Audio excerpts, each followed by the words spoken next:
So here we are today with Colin at the Wheelie Fun Day.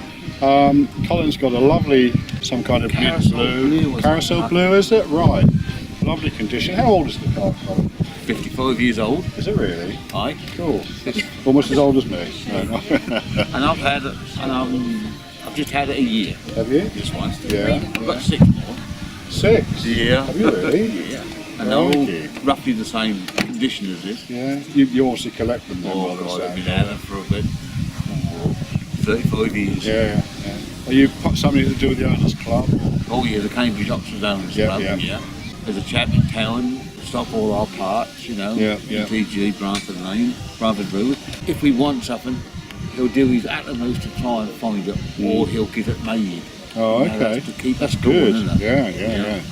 Yeah. So is this car original, or has it been restored? I should say, in its time, it's been repainted. Yeah. I come from Wyndham about middle of last May. Oh, right. And the old boy who had it before me, well, I'm an old boy, but he'd had it 31 years. Yeah. He'd had it 31 years. That's brilliant, Colin. Thank you very much.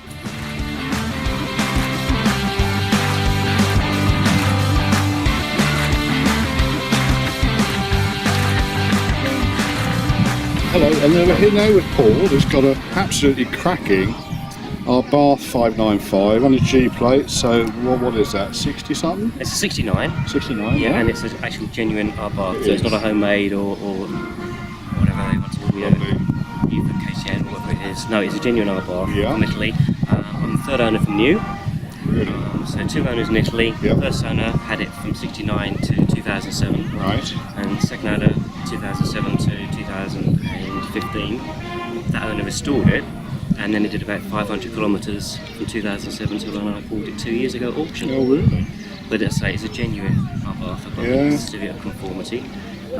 So it's 3 owners, 38,000 miles from new. It's absolutely gorgeous. What's it like to drive? You're on the road compared to modern cars?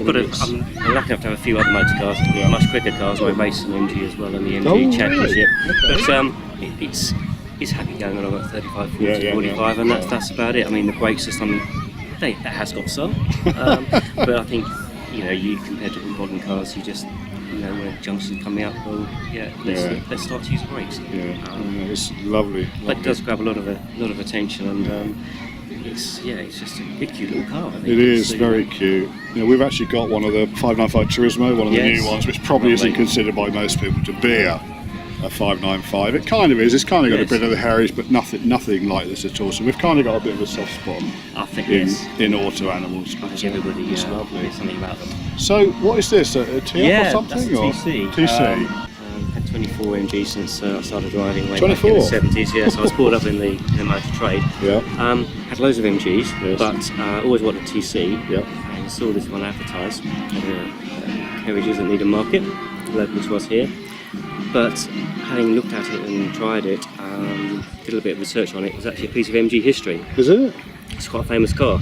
It belonged to a chap called Gordy Gardner, who was the MG Works race driver in the 30s and 40s. Right. And he's the guy that set all the land speed records for MG at Bonneville, and in Dessau in Germany, and sort of around Europe. And he was the original owner? He was the first owner from 46 to 48. And he bought it the factory, the factory supplied it to him because he was the works driver. Come from University Motors. So he was the first owner, and then one of the subsequent owners in the 60s, who owned it for 13 years, he raced it in the MG Car Club. Did he? So it's got quite a successful track history and racing history. The next owner did hill climbing in it.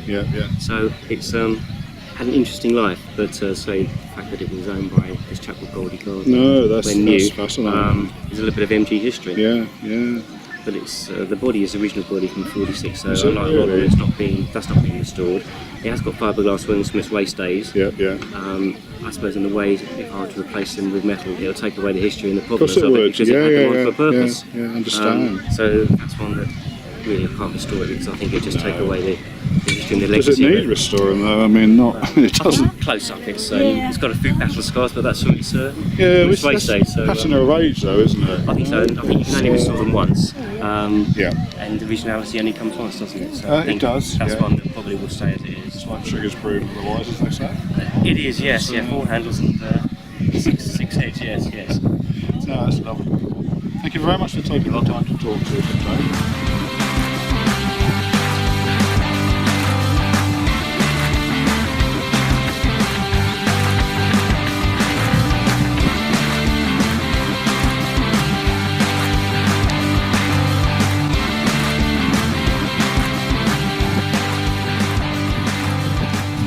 With Charlie at the Somersham Fun Day still with a lovely, it's on the D plate, so I'd manage that makes it about 64, is it? 66. 66, yep. Riley Elf in, don't know, some kind of mid-blue that was quite popular. The colour is Florentine blue. Florentine blue. With an old English white roof. Yes, yes. The car was manufactured in 1966. Yep. The Riley Elf was produced between 1961 and 1969. Okay. There was about 30,000 Elves built. And we reckon there's sort of only about less than 300 left Yeah, I now. can't remember the last time I saw one on the road. Yeah, it's right. Very rare. This one has actually been on the road every year since that was built. Yes. It's never been laid up in a barn right. or anything like that. It's been used every year of its life. Yeah. Although it's still only done 75,000 in 51 years. That's Got lovely. the original engine in and original gearbox. Has it been restored at all? It's been restored. Yeah, It's been restored. yeah.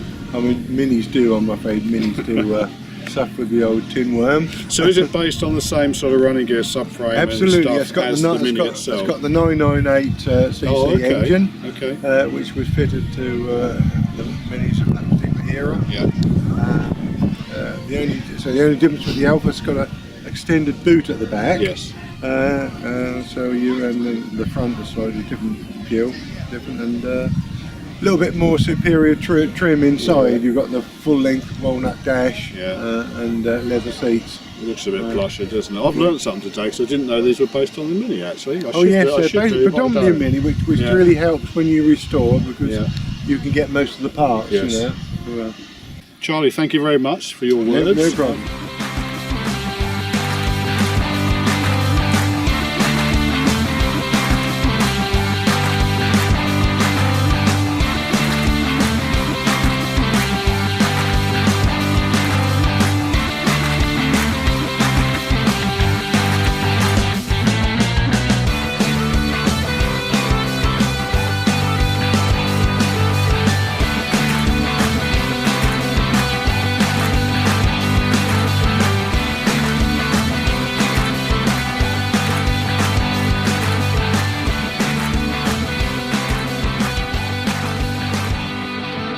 Here we are with Peter, who's got a very bright orangey colour Clan Crusader, is that correct? That's right. Okay, what's the history of the car, Peter?